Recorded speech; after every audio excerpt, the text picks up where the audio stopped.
Hello, all you positive heads out there. It's so good to be back with all you beautiful reflections of the one source consciousness that creates and animates all things. If you're new to this podcast, of course, we are super happy to have you here, and we just ask that you bring an open mind and heart to your listening experience and to be prepared to explore vantage points that I'm convinced will help shift or solidify your current understanding of the ultimate nature of reality in a way that is extremely empowering.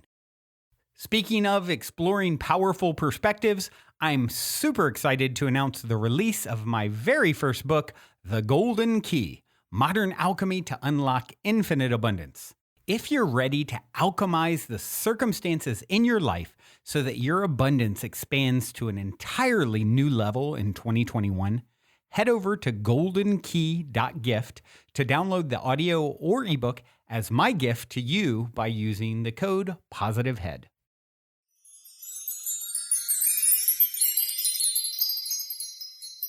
All right, all you positive heads. On this week's Soul Share episode, I'm very excited to have Susan Burrell here with me on the show.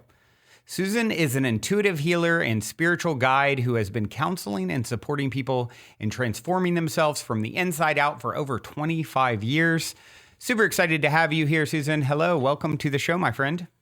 Oh, well, thank you so much, Brandon. And it's about time, right? I know. I rescheduled a few times on you, and that's always either that or if there's a lot of technical difficulties that postpone us, which happens sometimes. It's like I always know that's a sign that it's going to be a really good one when I had to work for it, or in this case, make my guests work for it. So, but see, there's always, I really believe in divine timing. So, in my later years, I really attempt to learn to go with the flow and just roll with things and not be so controlling, which was the first half of my life. Yep, I get that. I definitely get that. And it makes things so much easier too when you start to trust the process and realize like, okay, I have an idea of what's supposed to happen. And then there's this, I always say our human is playing checkers and our higher self is playing chess. And so when you start to understand like, okay, this seemed like, the natural course of action or path or what should unfold from my perspective. And now I will let that go and trust that what unfolds will, it will happen in divine timing, like you said. Absolutely. And, Brandon, trust has been a really big bugaboo for me most of my life, and I think for many people, trusting, because I don't know about other countries, but it seems like in America, we're taught from a very early age to not trust ourselves, to listen to our elders, our people in authority, and not listen to our intuitive, divine guidance. That's what I call that inner wisdom that resides in our heart. And so trusting, man, I've really had to learn. And I'm, probably until the end of my life, I'll still be learning how to trust myself more and more. It's a big one. It's actually in my book that I released earlier this year, The Golden Key. That's one of the 8 keys in the book is trust the mystery. And, it's this is the thing, with what we've just gone through or still going through, it depends on where you are in your mind or in the world, with this pandemic, if you can't trust yourself, because there really isn't anybody out there else to trust, right? Yep. Yeah, that's right. Yeah. It's always about going within and trusting.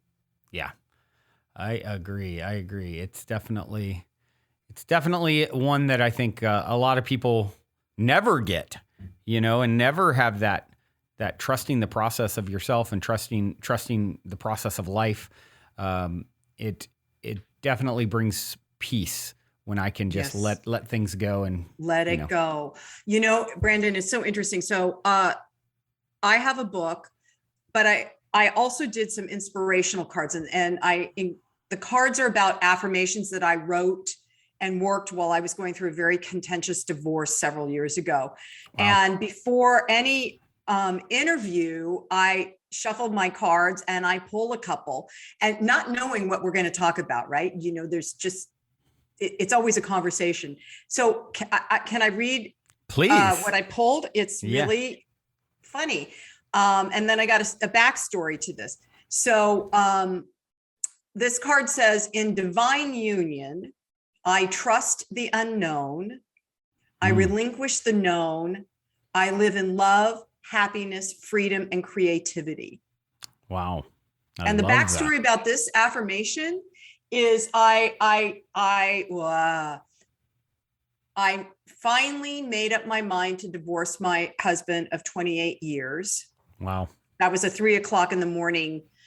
Okay, it's done. Just stop trying to make it work. Yeah. The next day I was going to get a massage because I was coming to a place in my life where I was going to gift myself good things for me, not other people. And as soon as I put my face down in that little head cradle on the massage table, she had these affirmations playing. Wow. That had in it, I trust the unknown. I relinquished the known. That was part of the app. And so for an hour, I'm getting that affirmation mushed into my muscles and my brain. And because it was almost like it was on repeat for me.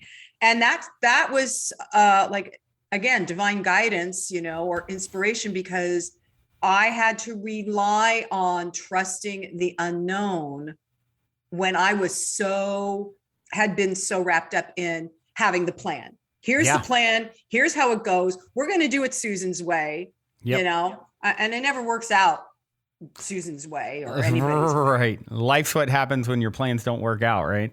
Exactly. Exactly. There's a good song about that.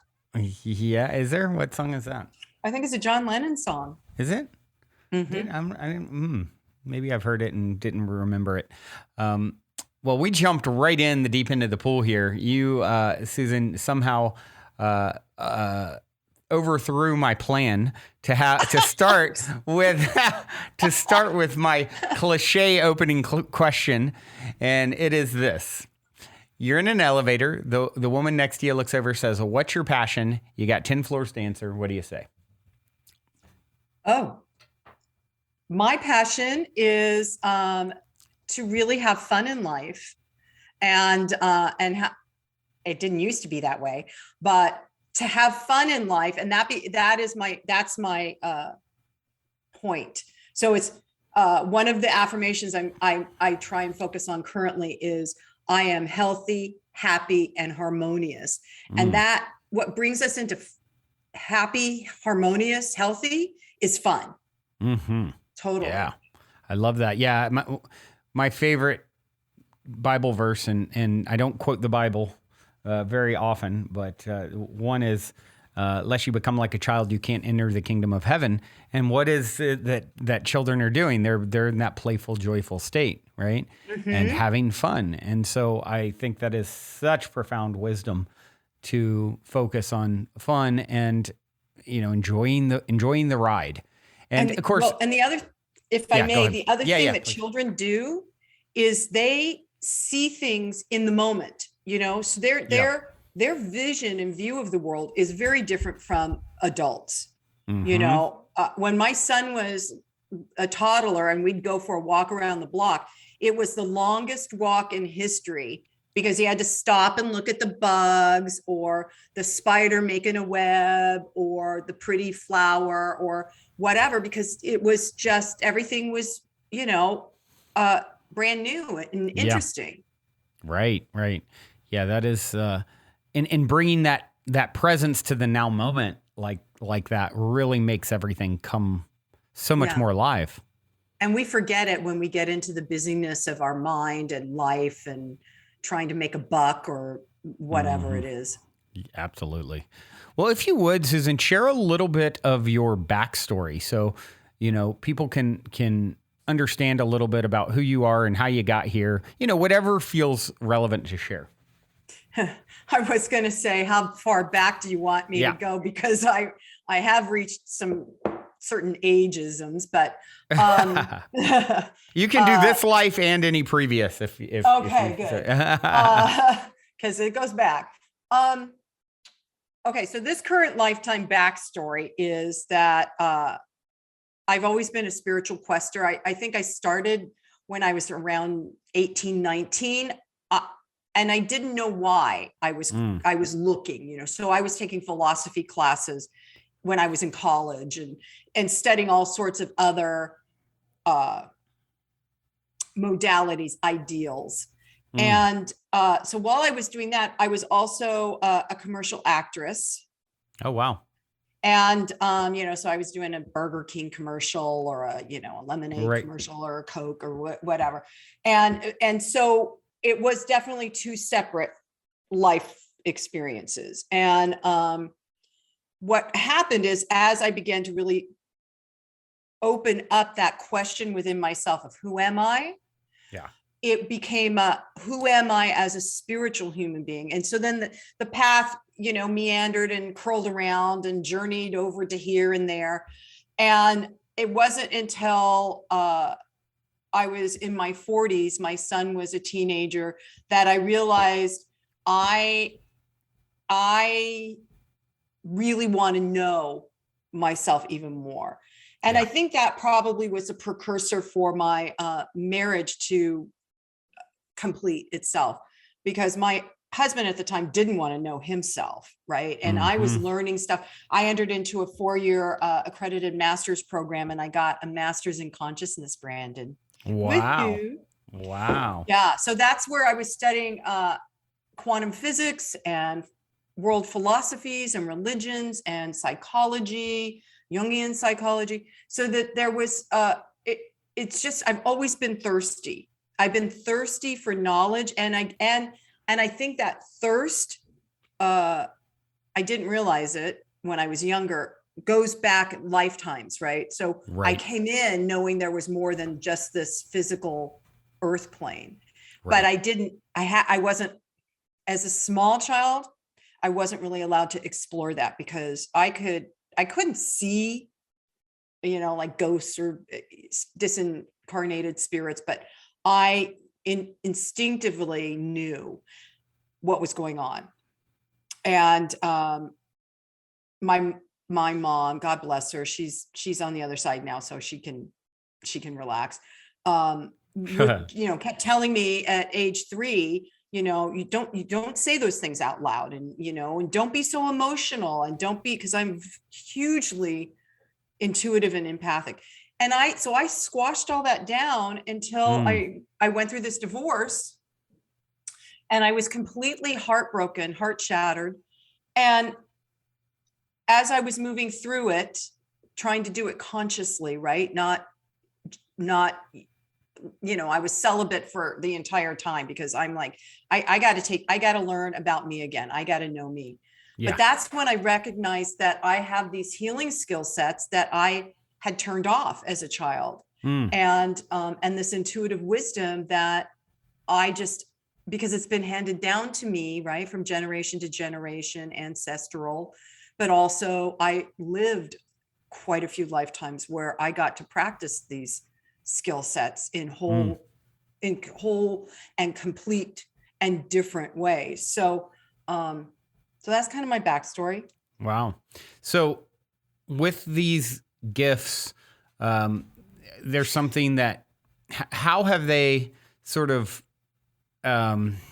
reared their head, if you will, as, you know, when you say you're an intuitive healer, and these are, you know, something that's sort of innate in you and has come out a little bit later in life after repressing it for so long. How is that sort of showing itself for you now? How are you utilizing these gifts? Well, when I work with clients, I mostly am teaching women that have been disempowered in their lifetime how to listen to themselves as well. So when I work with clients, I'm listening on like 3 or 4 different levels, and I'd always done that. I just didn't know why I was doing it.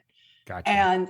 And so the intuition will, in the middle of a session, I'll hear you need to do this particular healing meditation right now with this person. Or I'll hear, you know, lots of clients will come in and they think that that what they want to work on is they're unhappy in their marriage. And really what they want to work on is uncovering where they stop themselves, where they allow themselves to be disempowered, and claim that power back, right? So, it also started happening with the Reiki energy coming through my hands. That I'd always heard about that, but I didn't. And all of a sudden I'm like, wow, that's like, woo, and fun. It's fun. Yeah. Again, right. It goes back to fun. Right. Wow. Fascinating. Well, some of the things that I know are in your wheelhouse, if you will, of items that you help people to overcome, like they're overcoming worthlessness and worry, and how, so much of people are stuck with these fears and negative thinking and things like that. And so I'm curious, I know that's part of your specialty. So maybe you can share some of the perspectives that you share with these people that help to, just help them to live a more empowered life. So, so funny that you brought that one up, because I've been teaching metaphysical principles and spiritual principles and quantum physics stuff for about 25 years, I guess. And, and mostly when I teach or when I'm working with a client, I use skill sets that I've used on myself to heal myself, to work through things. So, so oftentimes I work with women, because women seem to be the most disenfranchised from power, feeling good and empowered about themselves.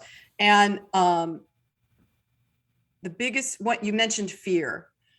We are, and of course, right now with the pandemic and everything, everybody's running around like, they're just completely fear crazed.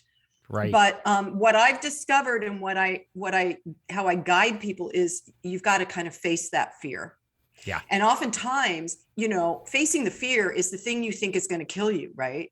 Yep. And you see all these extreme TV shows where they're jumping off a cliff and, with no parachute or whatever. And, my person inside screaming, but they're like, oh my God, afterwards, I faced my fear. It was so great.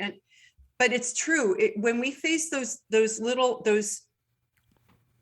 things inside of our mind that energetically keep us stuck in our body in different ways and create disease, when we face those fears, they disappear. And I swear, Brandon, I pulled another card. This is what this one says. I can't even believe this. Here we go. Yeah. I look at what I fear and see that it disappears instantly. I am courageous and strong. And so that's the thing, a lot of people I have a girlfriend who says when she gets close to where she's afraid or she doesn't want to do the thing she thinks she has to do, she starts wiggling like a worm on a hook. And lots of people do that because the facing your fears will always set you free. They will. That's been my personal experience. It's just getting yourself to do that. Yeah. And the other thing is that because we carry so much fear or anger, shame, guilt. Wow, I heard hatred there. So if you're listening and there's some hatred going on, you need to face it, because that's not what we're here to do, is be that angry. But what happens is, because we're carrying this around for, a few decades, if you will, we start putting stuff on top. So we start dumping garbage on it. We're going to hide it. We're going to cover it up and, move it into a closet where you don't ever have to open the door again, or put it under the rug. Right. Right. And so the other thing is excavating that garbage that you've dumped on these scary things that you think are going to kill you. Because that's the ultimate fear, right? Is I'm going to die. Right. But to excavate that stuff so that you can see clearly, wow, it wasn't so many little awful little gremlin things. It's only one thing or two things, and it's a belief system that you were indoctrinated with as a child, usually. Right. For me, I was born, I just did a whole 8 months of inner excavation, again, if you will, to heal some physical things with my body. But that took me down the path of what started the dis-ease, what was the initiating factor this lifetime. Right. And this lifetime, I was being born a bright redhead. I was bullied and teased from probably age 2. And so I began to hide in plain sight so that people wouldn't see me. And it's interesting because as I pursued an acting career, what I wanted was people to see me. And it became hard for me at times to get gigs because of this very young belief system that, and at that age, you don't have the verbal skill set to say, mommy, daddy, those people are being mean to me. Right. Especially when you're also being told, it's all in your imagination. Oh, don't think that. You don't need to worry about that. Right. So so then you're stuck in between a sandwich of do it this way and do it this way. And where are you? Right. Yeah. My brother and sister both are redheads. And so it's really an interesting thing that, especially years past, I feel like it was like such a thing to like look down on. Whereas now I don't feel like it's that way as much. No, people love to be redhead now. Right. I talk to a lot of the young kids that have red hair, and I'm like, how do you like having red hair? And they're like, fine, it's fine. I love it. And I'm like, oh, that's so good for you, because that wasn't my experience. Yeah. I mean, I thinking back on it, it's like my uncle, I remember he used to have my sister sing a song, and I think about it now and how twisted it is. I mean, I think he was trying to be, it was meant in jest, but she was young, and he would have her sing the song, I'd rather be dead than red on the head. Like, what?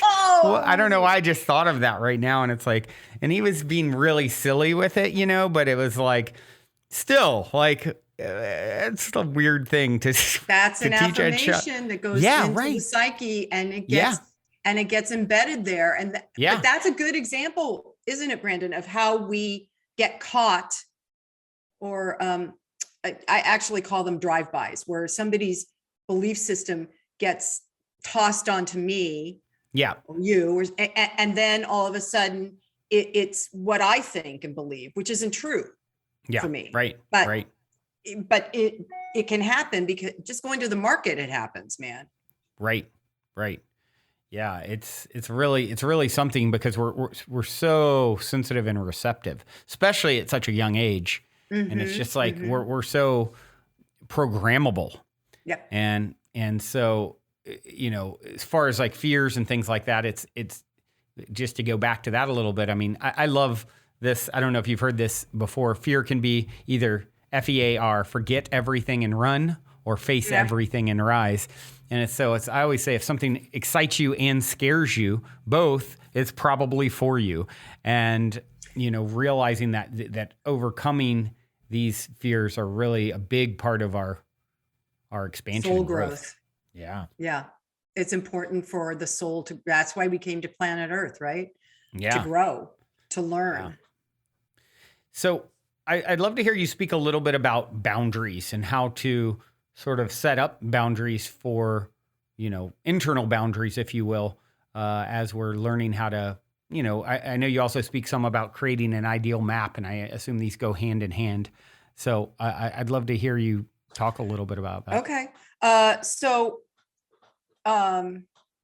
boundaries, if I always look up the definition of words, I think I know the word, and then, let me look at the definition. And the definition of boundary was interesting because it talks basically about like kind of putting a fence around a thing to keep things out. But it also, part of that definition is also about a frontier. So if you move beyond, if you have strong enough boundaries, this is what I had to learn myself, Brandon, because I didn't have any boundaries when I was first married. Right. Or even at the end of that marriage, I didn't have boundaries because I was carefully taught not to. Right.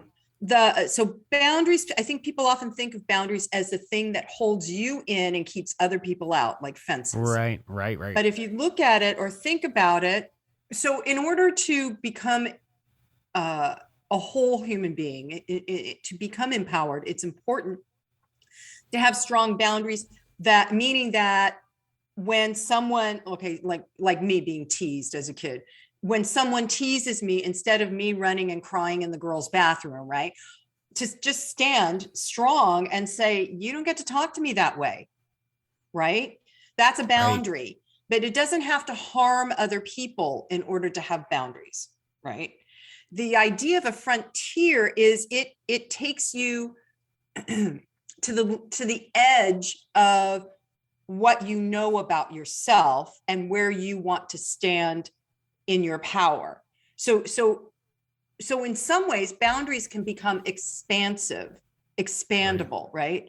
And that was interesting to me when I was learning that, because in order to build a strong foundation of self-worth, I'm repeating myself, I think, you have to start with some strong boundaries, and then you don't relax them and let people come in and walk all over you again. You expand them. So then you bring them out to the edge of your frontier so that you can have more goodness, more fun, more happiness in your physical, mental, emotional, and spiritual spaces. Right.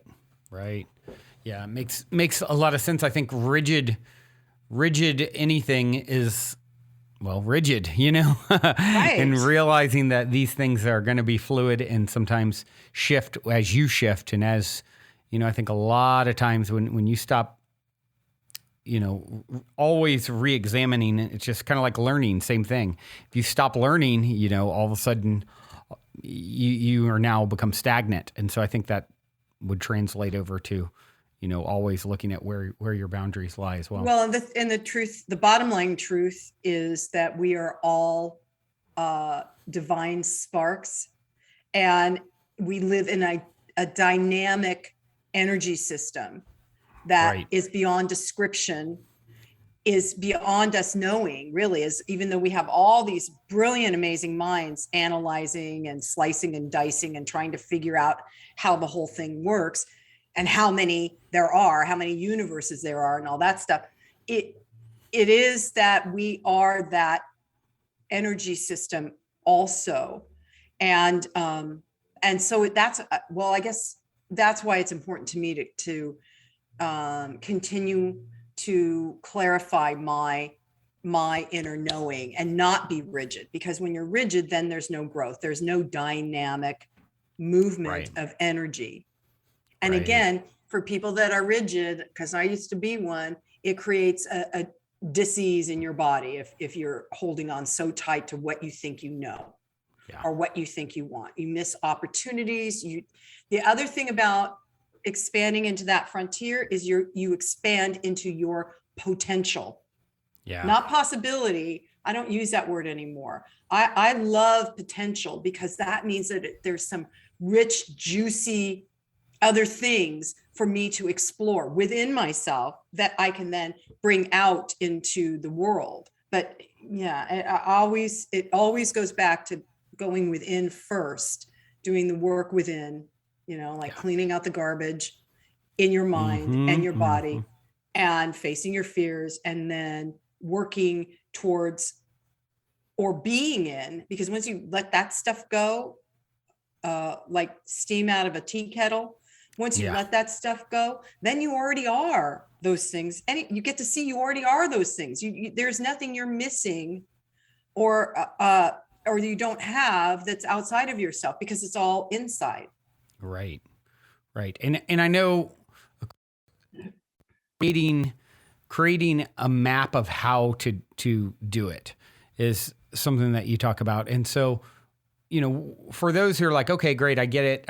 Overcoming my fears, getting the garbage out of my head, all this is important, but how what do I do when I'm so steeped in fear and so used to, these sort of negative perspectives, momentum, they have so much momentum, I guess, in the wrong direction. What are some of the things that you recommend to help with that? Okay. So, it's I heard two different kinds of questions. So I'll address this. I do that sometimes. I know, I got it, because you're very, you're quick, you're facile. That's the facile, as the French would say.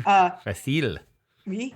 Okay. So if you're stuck in fear, the first thing to do is recognize that I am afraid. And like I said, the last couple of years, everybody's running around afraid. And instead of trying to hide from that fear, you face it. And a lot of what I do is journaling. And my book that I wrote, Live an Empowered Life, a 30-day journey, is a workbook with lots of opportunities to journal the fear and the whatever else, the guilt, the shame, the blame, the anger, the blah, blah, blah, blah, blah. But so journaling, taking time to just drop into your heart, because the fear, the thing that creates fear is our mind, right? And some people would say the ego, and that's a whole nother conversation we'll have about ego. But so when we're busy with the craziness in our head, the shoulds, the coulda, woulda, or whatever, and the fear takes over, it's like a vice. And so to just breathe deeply and drop into your heart. And I encourage people, every time I start a session, we breathe in love, we exhale love. And just do that for a good 4 or 5 counts, breathing in love and exhaling love. And it'll calm you down, so you can then listen to your inner heart wisdom that has the answers. Yeah. Like, there's nothing to be afraid of, or whatever. It's funny. I received an, do you know of, are you familiar with Notes from the Universe? Oh gosh, I love him. So yeah, I do too. And today's, of course, was, when fear speaks, Brandon, it's always wrong. And then the PS at the bottom is, and when love speaks, Brandon, it's always right, and usually bouncy. So that's an interesting thought, fear being always wrong and love being always right. I don't know if I fully agree with this statement that, like, sometimes there is something to fear that it's like, it is, okay, I can see this ledge and maybe I should be fearful of walking off. And, but for the most part, it's like, if you are in a fearful state, I do for the most part agree. If you're in a fearful state, then you've got distortion around whatever it is that you're viewing. Absolutely. In some way, because really at the end of the day, there's nothing to fear when you're fully trusting the mystery in the process of your life. It doesn't mean you act foolishly, but you trust that, okay, this is going to unfold as it should. And even if that means the loss of my life, let's say, then that's not happening by mistake if it were to happen. And so. Yeah, and it takes a lot of inner delving to get to that place you just described, where it's like, okay, I'm just going to trust that this is happening for a reason, and it's all going to be okay, whether you're in this body or in another realm in a nanosecond, right? Right. It's so the thing I've noticed is that fear is a contagion. You think COVID is contagious? That's nothing compared to fear. Fear is the contagion. And when everybody gets scared enough, then they all, I'm having visions of The Walking Dead show in my head, but then everybody's like trying to get safe so they don't have to deal with the zombie. Yep. You're the zombie. If you're really, really scared like that, you're the one that's walking around taking a bite out of everybody and creating more zombies. Yeah. The thing is, what Mike Dooley is talking about in the Notes from the Universe you just read is that love is also a contagion. Yeah.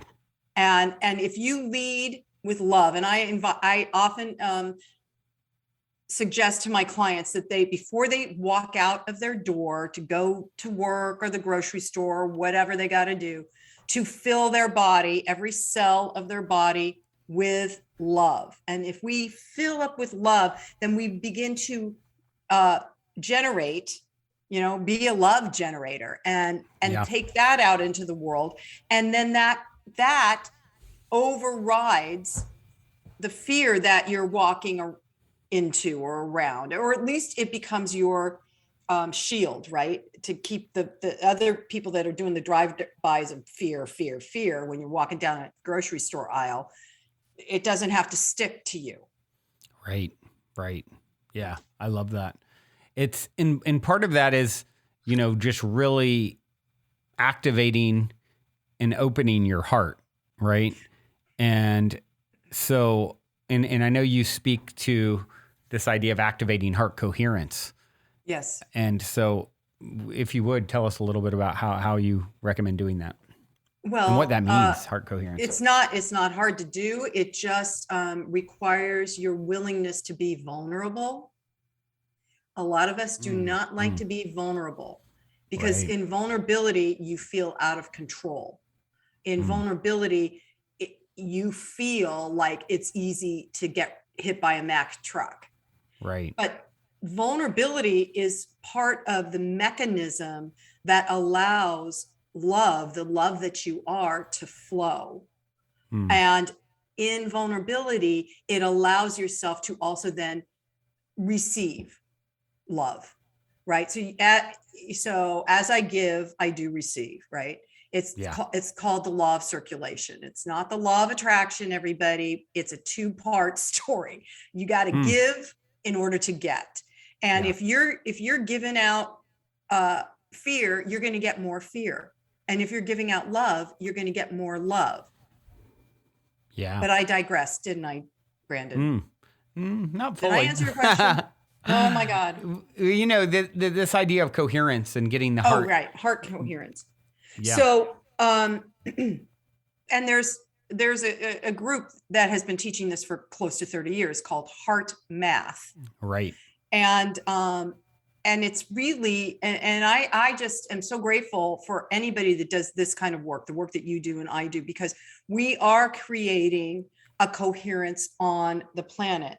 Humankind is now at this next evolutionary uptick. In fact, I think we went up 3 levels or 10 levels right now in the last 5 years to become more connected, because coherence is about connecting. It's about a frequency. You connect with frequency. When you meet somebody for the first time, you go, wow, I really like them. It's a frequency that they are residing in, vibrating in, and your frequency syncs up to it. That's heart coherence. You're going to sync up with other individuals on the planet. It can be one, it can be many. They can be sitting in your living room, or they can be on the other side of the planet.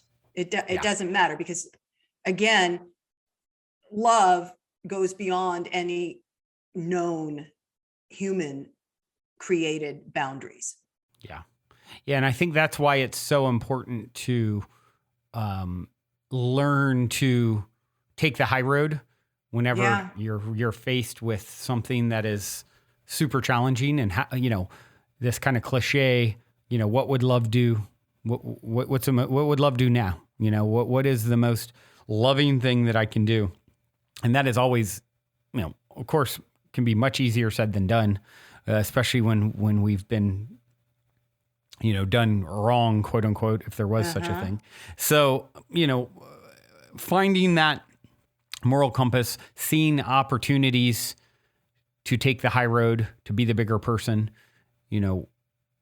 what do you think about that? And what is the outcome of someone repeatedly and training themselves to do that? Well, I think that you become happier. Right. Life becomes more joy-filled, because you're not constantly trying to solve the problem at the problem. Like Einstein said, you can't do that. You got to create a new solution. And so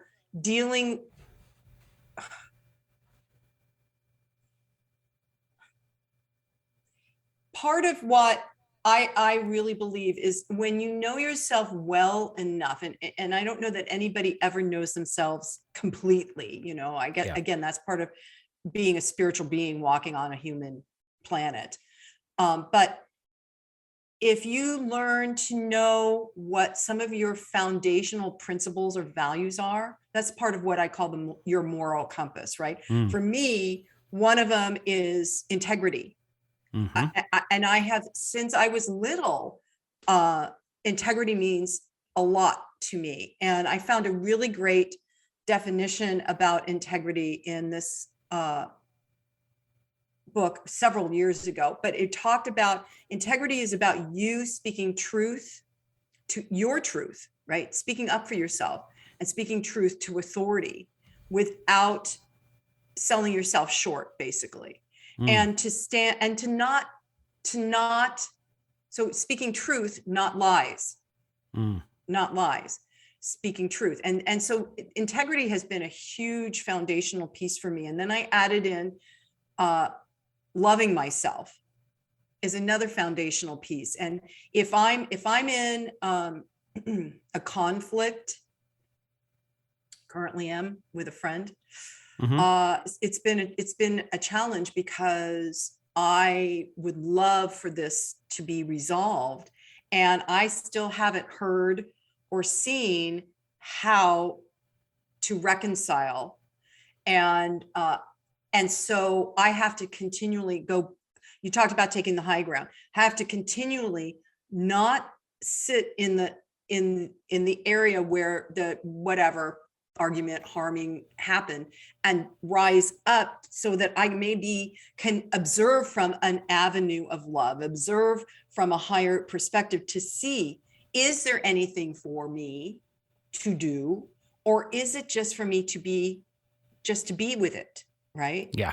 And just allow it, and like you said, just trust. Yeah. And understand that these things also have their due course that need to be played out. And sometimes we're so quick to want to move fast and just get to the solution.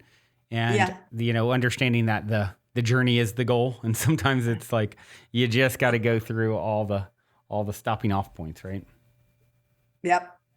When I was an actress, Brandon, I really did not enjoy rehearsal. And rehearsal was a journey. I wanted to be on the stage, opening night and all the performances, but the journey was rehearsing and honing your craft and pulling out nuances and investigating and seeing it from another perspective. Because once you got on opening night, it was sort of, that's the way it was going to be. Yeah. Right. So now I remind myself as much as possible to have fun during the journey, because that's the only thing that's happening now. Yeah. The journey is the goal, right? Yep. So I know you also dive into this topic that I feel like has gotten a lot of attention in recent years. This idea around, masculine and feminine dynamics, and, wounded masculine and defined feminine, and some of these, and how they interact, and what's, we've had so much, even with the few, over the last few years, a lot of the Me Too stuff.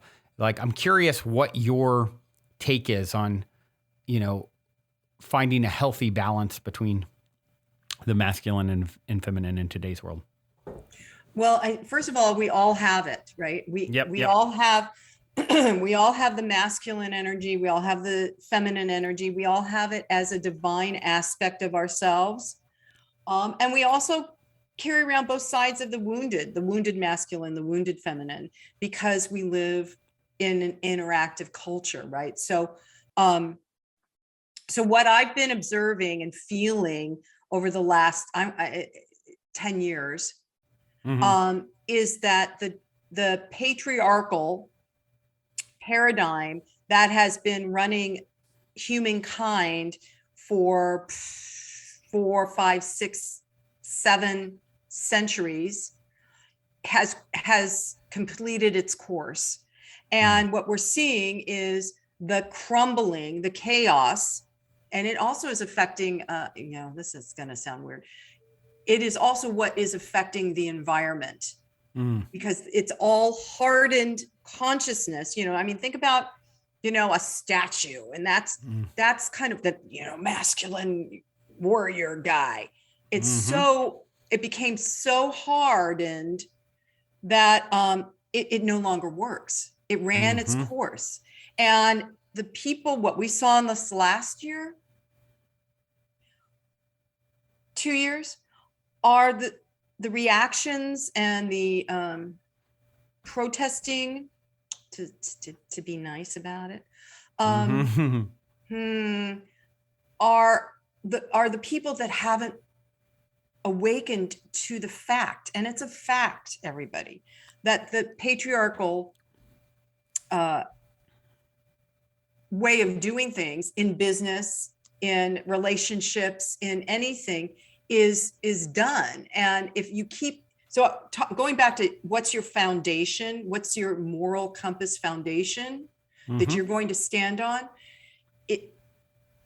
I want to invite everybody that's listening to take a look at, where are you still operating from a masculine point of view? And the masculine is the pyramid, right? The guy at the top dog, and at the bottom of the pyramid are all the little worker bees, and the top dog gets, the golden parachute and all the other, shoots. Yep. And the people at the bottom are getting less and less and less. Now, it's just because that way of doing things is kind of broken now, and things have to be broken apart, right? Like I talked about earlier, when I was in divorce and my heart was shattered, it had to be broken apart, because then that's where the new growth comes out of, the new ideas, the new way of doing things. And so then the new energy, which we don't know how it's going to work, is more of a feminine operative, where everybody gets to have a say and everybody gets to sit on the circle. Native Americans would bring in the men and the women for counsel. Yeah. Because there was wisdom that the women carried, and the men respected it, and the women respected the wisdom that the men carried. And so then they would all have a conversation about whatever needed to be done. And this is where I think a lot of businesses are slowly starting to bring in their employees, right, to have an opinion and to collaborate with how to make the business better, as opposed to the top dogs saying, this is how you're going to make my business better. It's, we're going to collaborate so we can all win and get something out of it. And it'll be interesting when governments start to work that way, because so far, we're so entrenched in the masculine paradigm and idea. It'll be interesting to see, and it's probably going to take a few decades or another century or two before we come into the divine feminine aspect of everybody is creative. Everybody gets to co-create their life, their business, their environment together. And after this pandemic, when everybody was hiding out in their house at the first shutdown, and oh my God, it got so quiet, right? Yeah. There wasn't a lot of buzz on a freeway, and the sky, the air quality improved. Yeah. So we do co-create our environment, and we can do it in kind, loving, positive ways. Yeah. To make sure that there is a place for generations to come. Yeah, absolutely. It's that's an interesting thing to see as we've sort of slowed down, and how, even air cleared and animals returning to places they hadn't been in so long. And it's incredible how quickly things can sort of turn around as we sort of shift as a collective. Yes. As long as we're paying attention, right? I've noticed, since a lot of things have opened again, the buzz on the freeway is louder. People's patience on the freeway is like getting tested, because now they have someplace to go and they want to get there. It's interesting to see how many of us are going to go back to the way we did things before shutdown? And how many of us are going to expand into that frontier, that new frontier that I was talking about, to be more of who you are, more happiness and love and health and fun, instead of, the worker bees just trying to get it done. Yeah, absolutely. And I think, getting into that state is, working smarter, not harder kind of thing is a big piece of that. And learning like, if I'm in that joyful state, maybe the most beneficial thing I can do for moving the ball forward is taking a break, and sometimes it's like when you get into that joyous state, I know that if you pay attention, you'll start to notice like, oh, okay, I took the day off because I decided I really needed it. And then this wonderful thing happened while I wasn't there working, that is the equivalent of, a week's work. And so I think that's really interesting when you start paying attention to that sort of thing. Absolutely. So one of the things I'd like to ask you about that I always love good stories on the show. And so to shift gears just a little bit, I love to hear a story of synchronicity or serendipity or a positive paranormal story or something, just an inspiring story that you may have to share with myself and the audience. Well, I'll tell everybody about how I met my current spouse. Okay. I have tons of synchronicity stories, Brandon. It's like, let's just pick one. Yeah. I've mentioned, I was going through a very contentious divorce. It was finally done. I received the final divorce papers. Mm-hmm. And on a Saturday, and the following Sunday, I was serving at a center for spiritual living, and it was anyway. And when I was in divorce, I had been so broken and shattered. I thought nobody's going to want this. Nobody's going to want this body. Nobody's going to want me. And I had to work through all of that to really, again, empower myself, learn to love and respect myself. So, but friends would say, oh, don't worry, you'll meet a nice guy at church or whatever. And I'm like, the center I was serving at was 90% lesbian. So I was like, I'm not sure that's going to happen.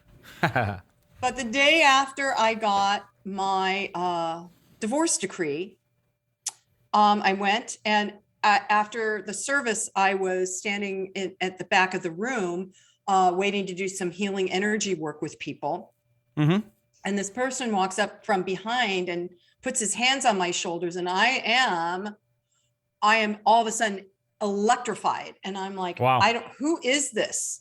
Yeah. And I turn around, and gentle, kind guy asked me to do some work with him, which I did. And then, so I was like, okay, who is this? And as we got to know each other, I realized, oh my God, this is the next relationship for me. Wow. And I probably knew it within like 2 weeks of meeting him. And I think he knew it within about 2 or 3 weeks of meeting me, because it was just, again, that divine timing piece. Yeah. That people go, oh, that's synchronistic. It happens, everybody. It totally happens. So, yeah.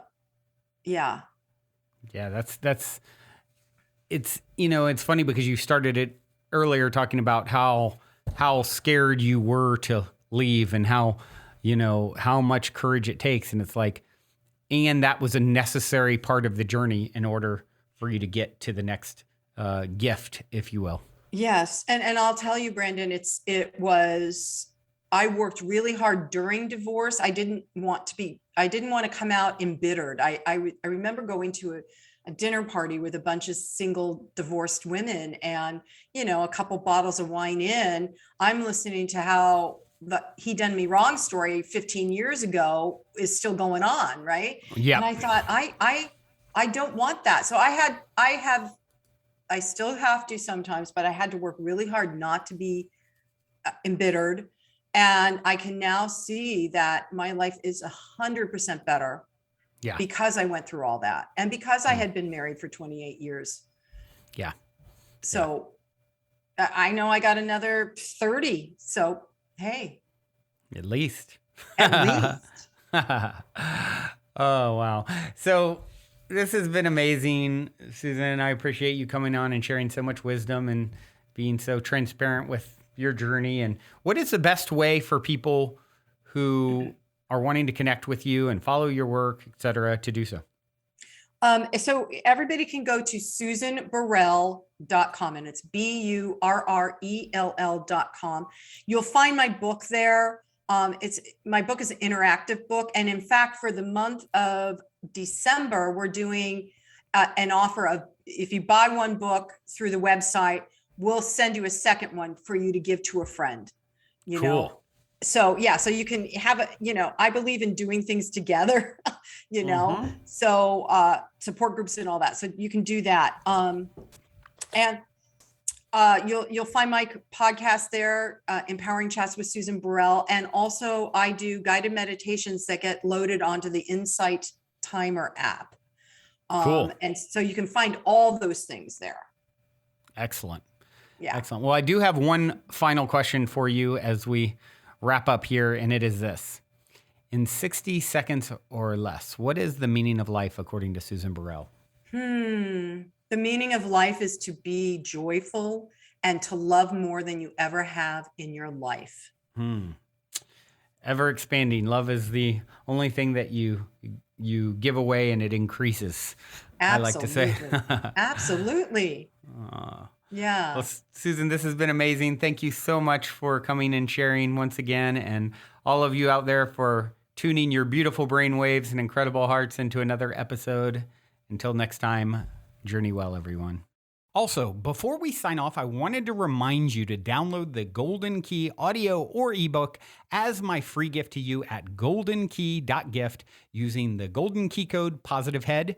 And please, if you enjoy my gift, leave a positive review on Amazon so others can find the book and unlock their lives with the help of the Golden Key as well.